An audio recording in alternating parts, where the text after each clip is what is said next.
கர்த்தருடைய பிள்ளைகளே, நீங்கள் எப்படி சுகமாய் இருக்கிறீங்களா? காலை தோறும் அவருடைய கிருபை உங்களுக்கு புதிதாய் இருக்கிறது.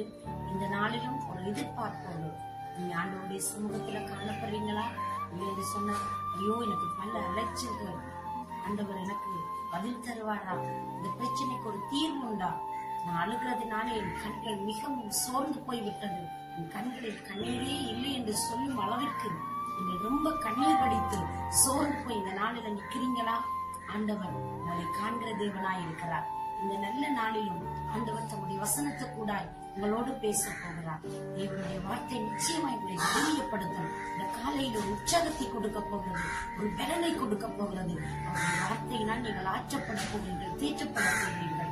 அன்பு பிள்ளைகளை, நீங்கள் எதிர்பாருங்கள், நிச்சயமா அவருடைய வசனம் உங்களை தைரியப்படுத்தும். இந்த நாளிலும் 56வது சங்கீதம் 8வது வசனம் இப்படி சொல்கிறது, என் அலட்சியங்களை தேவரீர் எண்ணி இருக்கிறீர், என் கண்ணீரை உம்முடைய துருத்தியில் வையும், அவைகள் உம்முடைய கணக்கில் அல்லவோ இருக்கிறது என்று சொல்லி சங்கீதக்காரன் இடத்திலே மிகவும் வேதனையோடு தேவ சமூகத்தை நோக்கி பார்க்கிறதை நாங்கள் அவதானிக்க முடிகிறது. அன்பானவர்களே, காத்தூரிலே பிடித்த பொழுது ஜோனாத்தான் 7ஆம் ரிக்னோட் என்னும் பாத்தியத்தில் வாசிக்கும் தாவீது பாடின சங்கீதம் என்று சொல்லி நாங்கள் பாடுகிறோம். மிகவும் இந்த பகுதியிலே பார்க்கிற பொழுது தாவீது பாடின இந்த பாடலானது தன்னுடைய அலைச்சல்களை குறித்து, ஒரு பட்டணத்தில் அவருக்கு ஏற்பட்ட பெரிதான ஒரு வேதனையின் உச்சக்கட்ட நிலையை வர்ணனை செய்து பாடுகிறதை இந்த பகுதி சங்கீதமாக நமக்கு காட்டுகிறது.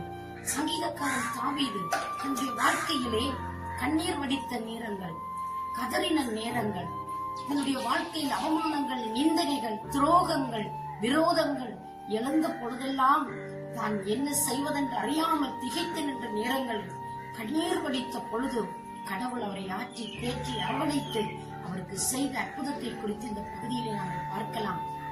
கண்ணீர் வடிக்கிற அந்த நிலையானது மிகவும் ஒரு கடினமானது.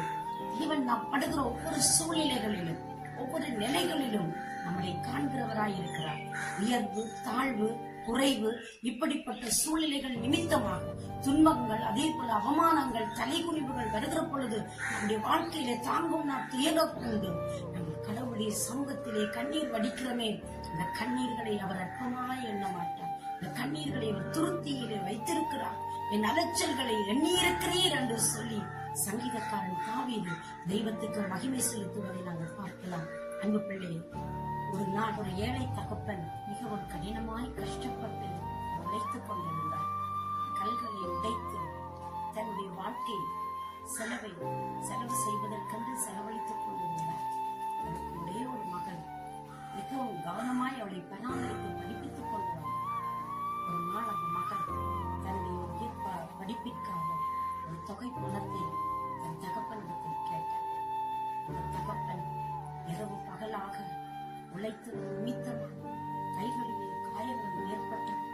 இந்த காயங்களிலே வடிந்த ரத்தம் தோய்ந்த பணத்தை இந்த மகளுக்கு கொடுத்த பொழுது, இந்த பணத்தை மக்கள் பார்த்த பொழுது இதில் என்ன ரத்தம் சொட்டுகிறது என்று சொல்லி அவதானிக்கிற பொழுது தன் தகப்பனிடத்தில் கேட்ட பொழுது இந்த தகப்பன் தன் 2 கைகளையும் விரித்து காண்பித்த பொழுது இந்த மகள் ஒவ்வொரு அழ ஆரம்பித்தார்.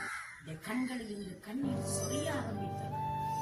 தகப்பன் தனக்காய் கடினமாய் உழைத்ததையும் தன் வாழ்க்கைக்கு விடியலுக்காய் அவர் பிரயாசப்பட்டதை நினைத்த பொழுது இந்த மகளால் தாங்க முடியாது.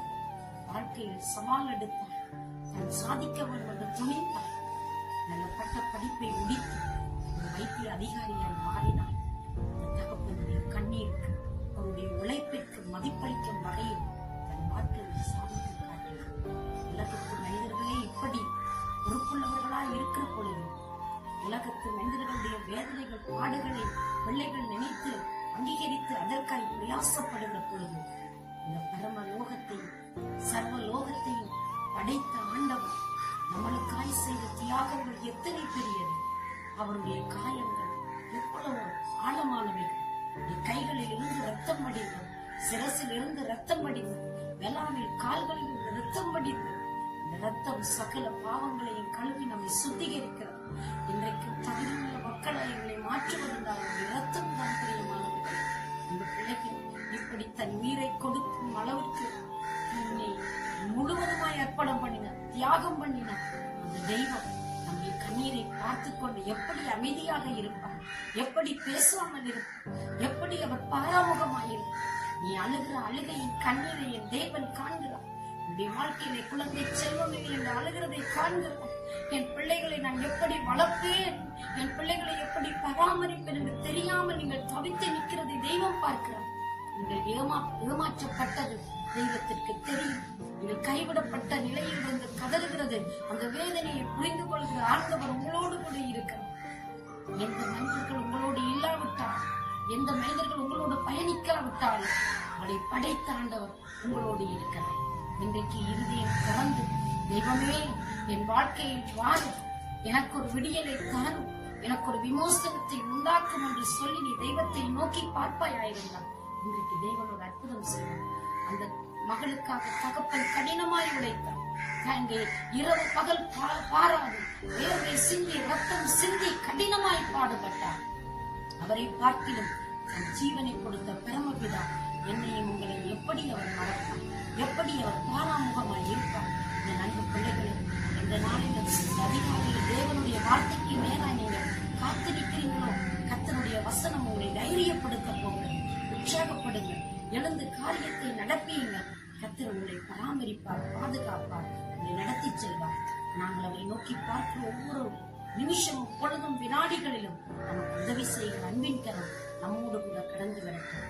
இந்த நல்ல நேரத்தில் நீங்கள் வேதனையோடு துக்கத்தோடு தனிமையிலே தோல்வியோடு உட்கார்ந்து கொண்டிருக்கிற உங்களுக்காக நான் மன்றாடட்டும். கல்வியிலே தூக்கி போய்விட்டீர்கள், தொழில் செய்கிற ஸ்தானங்களிலே பிரச்சனைகளும் குழப்பங்களும் கலகங்களுமாய் இருக்கிறது.